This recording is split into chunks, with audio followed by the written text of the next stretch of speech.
प्रिय श्रोताओं, मित्रों, आत्मीय जन, आज मैं जिस विषय पर चर्चा कर रहा हूं वो विषय है अंतर्राष्ट्रीय महिला दिवस। महिलाओं को याद करने की जरूरत पड़ रही है। आधी दुनिया उनकी है, उसके बिना आप कुछ नहीं है, डमरू है। अगर वो नहीं है तो आप हिल नहीं सकते, आपका कोई अस्तित्व नहीं है। पूर्व में जिस सांस्कृतिक विरासत की हम बात करते हैं, भारतीय विविधतापूर्ण सांस्कृतिक विरासत हमारी रही है, जिसमें सबके निखरने बिखरने की गुंजाइश बनी हुई है। समन्वयवाद का एक नया दर्शन भारत में रहा है। उस दर्शन को हम भूल गए। भारत में महिलाओं को सती तो बनाया गया, पूज्य बनाया गया, लेकिन व्यवहारिक धरातल पर बराबरी की बात जब आई, पुरुष मद हावी हो गया। ये अच्छा नहीं हुआ। वो परिपाटी आज भी चल रही है। दुर्भाग्य देखिए कि जिस मां के अस्तित्व की, औरत के अस्तित्व की बात हम आज कर रहे हैं, आज भी इत्तेफाक से, जीन से, क्रोमोसोम्स के कारण से संतान अगर कन्या आ जाती है, मां का चेहरा उतर जाता है। ऐसा क्यों होता है? क्यों है ये भेदभाव? इस पर विचार होना चाहिए। 18 साल तक, 20 साल तक जिस कन्या को पाल पोष कर बड़ा करता है बाप माँ, संतान अपनी बढ़िया हो, उस संतान के साथ दहेज ना दो, उसका कोई मूल्य नहीं है। ये क्या है? क्या हम मनुष्य कहलाने के अधिकारी हैं? कल हमारे घर पर जो बेटी आकर मालकिन का दर्जा प्राप्त करेगी, हमारे घर को उत्तराधिकारी देगी, आज वो कन्या के लिए हम क्या कर रहे हैं? हमारी सांस्कृतिक विरासत बहुत ऊंची है। हमारे यहाँ स्वयंवर का विधान था, हमारे यहाँ नियोग प्रथा थी, हमारे यहाँ गंधर्व विवाह थे। आज वो नए रूपों में झलक रहे हैं तो हम उनकी आलोचना करते हैं। वर्तमान संदर्भों में हमें पुराने सनातन सत्य को उजागर करना पड़ेगा। सच सच तब भी था, आज भी है। गुड़ तब भी मीठा था, आज भी मीठा है। मुस्कुराहट तब भी होती थी, आज भी होती है। मनुष्य अगर नहीं मुस्कुराता है तो ऐसा लगता है कद्दू की तरह चला जा रहा है। धन कमाने के चक्कर में हमने अपने मन को गिरवी रख दिया है। मशीन बन रहे हैं, यहीं से सब कुछ गड़बड़ हो रहा है। मशीनों से काम लें, तकनीकी से काम लें, पुरुषार्थ का उपयोग करें। हमारी आबादी बहुत बड़ी है। टेक्निकल ढंग से जब प्रोडक्शन होता है तो उसका अधिक मात्रा हो जाती है और खराबी कम आती है।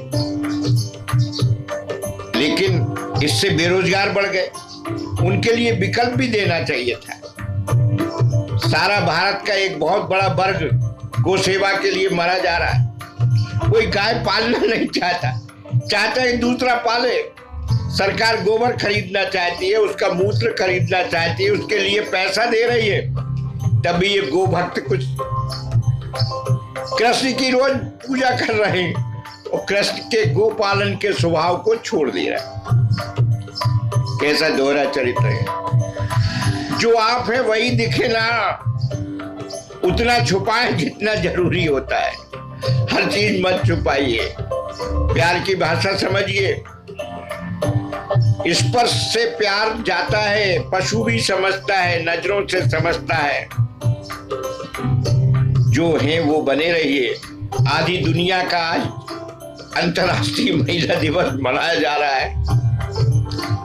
घर में हम कम से कम इस बात का ध्यान रखें कि मतभेद के भले ना हो, मतभेद खूब हो, सारे हो, मनभेद ना हो। विश्वास की धरातल पर हमारा दाम्पत्य बिल्कुल चोखा हो, कितना भी चूचू पैपै होती हो, लेकिन पुरुष बाहर जाता है तो चाबी किसको देके जाता है? धर्मपत्नी को, जीवन संगनी को। हमारा तो शिव का स्वरूप ही अर्धनारीश्वर है। जब बल विवेक रक्षण की बात होती तो पुरुष गुण प्रधान होते हैं। जब प्रेम सेवा सृष्टि की बात होती तो महिला गुण प्रधान होते हैं। और ये 6 गुण ही पुरुष और औरत दोनों में रहते हैं। इसलिए महिलाओं के नाम पर अंतर्राष्ट्रीय दिवस मनाने की जरूरत नहीं है। घर से शुरुआत करिए। आपके हर घर में महिलाएं हैं, बाहर महिलाएं हैं। बुरा ना देखो, बुरा वही है जो दुख पैदा करता है। पाप वही है जो दुख पैदा करता है। दुख के कारण कम करते जाएं, सुख के निमित्त बढ़ाते जाएं। जीवन में आनंद यहीं आ जाएगा, स्वर्ग यहीं हो जाएगा। किस स्वर्ग और मोक्ष के लिए आप तपस्या करे जा रहे हैं, पहाड़ों पे चले जा रहे हैं? जीवन संघर्ष है, महाभारत है। कृष्ण की तरह लगाम लगा करके संघर्ष करिए।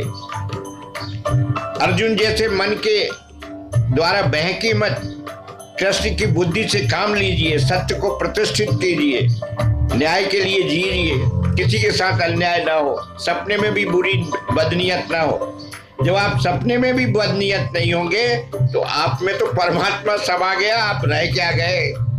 वैसे भी एक देह है, शरीर है, एक फैक्ट है, इसमें ये फैक्ट्री है, लगातार काम कर रही है। कौन करवा रहा है? कौन करवा रहा है? अरे जिसको सारी दुनिया रो रही है, पूजा पाठ कर रही है, करोड़ों रुपए खर्च करिए, मंदिर, धर्मालय, मस्जिद, चर्च बना रही है, वो आपके अंदर है। कहाँ ढूंढ रहे हैं? प्रत्येक व्यक्ति में समान व्यवहार करिए। ये मानकर चलिए कि जो परमात्मा आप में है वही उसमें है। ये अगर आपका व्यवहार हो गया तो रह क्या गया बाकी? धार्मिकता का डोल मत करिए। धार्मिकता के प्रदर्शन से आत्मसंतुष्टि नहीं होती। सामाजिक प्रतिष्ठा मिल जाएगी, दिखावे में बड़े नेता हो जाएंगे, धार्मिक गुरु हो जाएंगे। और वेश की भी परवाह मत करिए। वेश तो यूनिफॉर्म होता है। हमारा असली वेश तो मनुष्यता है, जो परमात्मा या प्रकृति या विराट परमेश्वर ने दिया है, या जहां से भी आया हो। क्या करना है कि वो कैसा है क्या नहीं है? अगर है तो डरे, बुराई से बचे, और नहीं है तो भी हम वो काम करें जो ऐसा हम चाहते हैं। नास्तिक आस्तिक के द्वंद्व में मत फंसिए। सिर्फ व्यक्तिगत रूप से पवित्र बनने की कोशिश करिए जो आपको दुख न दे। सामाजिक रूप से आप स्वार्थ और परमार्थ का समन्वय करिए। जीवन का उद्देश्य तो आनंद करना है, मौज करना है, मजे उठाना है, भागना नहीं है। आपकी आज की मौज आने वाले कल की मौज को न लूट ले, और आपकी मौज किसी दूसरे के आनंद में बाधा न डाले। इतना तो ही धर्म है। बड़ा कठिन है, बड़ा कठिन है। समझ लीजिए बस, यही मोक्ष है। बेकुंठ सब यही है। कुंठाओं का नाश हो गया, भ्रम का नाश हो गया, परायापन का नाश हो गया, तेरा मेरा भूल गए। जो तू है सो वही मैं हूं से तू है। यही आनंद है, यही मोक्ष है, यही स्वर्ग है। आज का महिला दिवस पर मेरा आप सब लोगों से इतना ही अनुरोध है कि आधी दुनिया की ताकत को पहचानिए। उसके बिना आप कुछ नहीं है। वो घर मजबूत रहता है, वो घर शालीन और सुखी रहता है जब महिलाओं का आदर तो होता है और महिलाओं के विकास के अवसर दिए जाते हैं, उनके अवसर छीने नहीं जाते। वो घर की प्रतिष्ठात्री देवी है। जिस घर में अच्छी व्यवस्था हो वो कमजोर कैसे हो सकता है? महिला मालकिन है, आप मालिक हैं।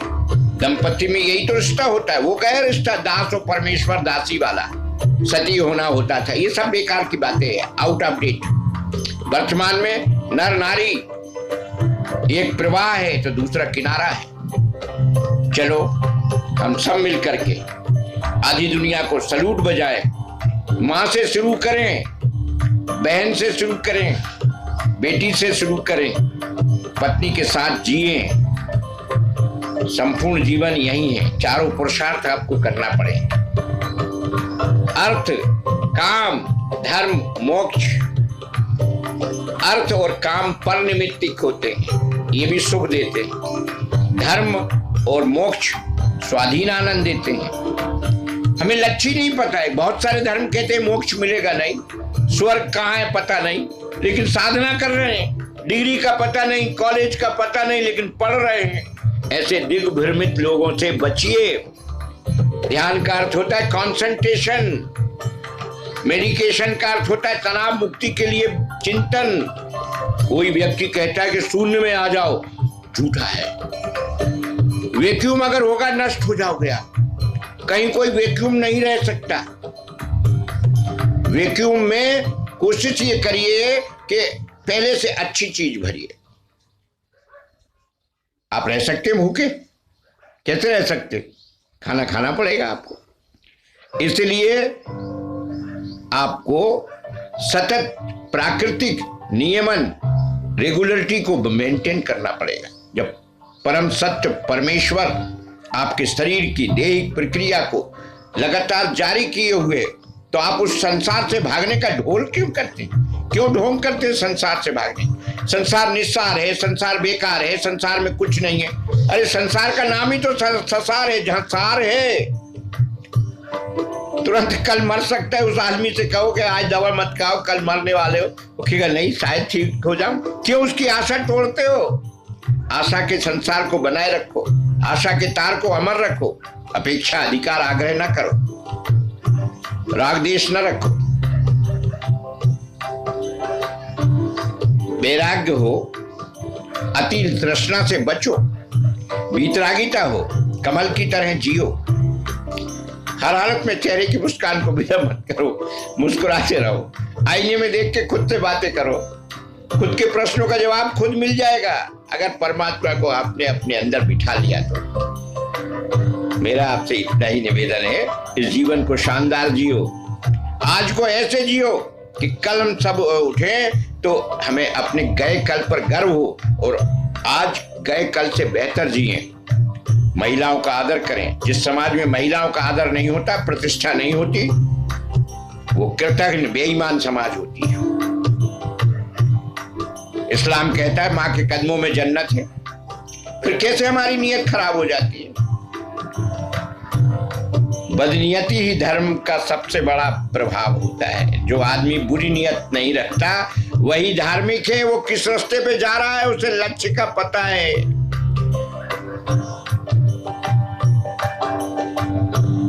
सखीरी मैंने राम रतन धर्म पायो। राम या दशरथ का बेटा भी हो सकता है, और राम जो है आपका चेतन तत्व भी हो सकता है। सखी यानी परमेश्वर, सखी यानी शिक्षा, सखी यानी महामानव, सखी यानी हमारे तनाव को बांटने वाला मित्र। मैंने चेतन रूपी रतन पा लिया है। मैंने राम जैसे चरित्र नायक को पाया है, आदर्श को। इसलिए सखीरी मैंने राम रतन धन पायो, कहाँ रहेगा बाकी अब मेरे पास? सब कुछ लूट जाए, सखीरी मैंने राम रतन धन पायो। महिलाओं का दिवस पर हम प्रत्येक जगह पर उन विचारों को आगे लाएं। कहीं भी किसी के साथ अन्याय हो रहा है तो हम मौन तो ना रहें, कुछ तो बोलें अगर बोलने लायक हैं तो। मौन रहने वाला अन्याय में, अत्याचार में भागीदार होता है। बस इतना सा ही कहना है। श्रम की प्रतिष्ठा करें, जो काम जहां मिल जाए करें। बेरोजगारी दूर हो जाएगी। सरकार नालायक हो सकती है, समाज को तैयार होना चाहिए। बहुत काम पड़ा है, करने वाले बहुत हैं, संसाधन बहुत है, तालमेल नहीं है। लोग सरकारी नौकरी चाहते हैं। क्यों? इसलिए कम काम, ज्यादा दाम, पूरा आराम और ऊपर से इनाम। सरकारी नौकरों की विश्वसनीयता खत्म हो गई। कोई किसी को याद नहीं करता, लेकिन धन कमाने के चक्कर में नाली के कीड़े बने हुए एक दूसरे को खा रहे हैं। यहीं से गलत है। प्यार दो, प्यार मिलेगा। जो बोगे वही मिलेगा। महावीर तो यही कहते हैं। कर्मवाद का सिद्धांत को जीवन में उतारिए। यही कर्म है। भाग्य कुछ नहीं है। जिसने किया कर्म है, बनता उसका भाग्य है। बाकी तो लोटे रहते हैं कि सड़े बड़े अभागे लोग। समस्त संसार के महामानवों को प्रणाम करते हुए, परमेश्वर सत्येश्वर के चरणों में अपने आप को अर्पित करते हुए, अगर मेरी बातों में कुछ भी आपको 10% भी ऐसा लगता है कुछ ठीक है, अपनाइए, और गलत हो तो मुझसे संपर्क करके मुझे भी सही रास्ते पे लाइए। मैंने कोई ठेका नहीं ले रखा है कि मैं सच्ची हूँ, लेकिन सच्चाई के लिए, आपके आनंद के लिए कोशिश की है। मुझे बताएं कैसा है।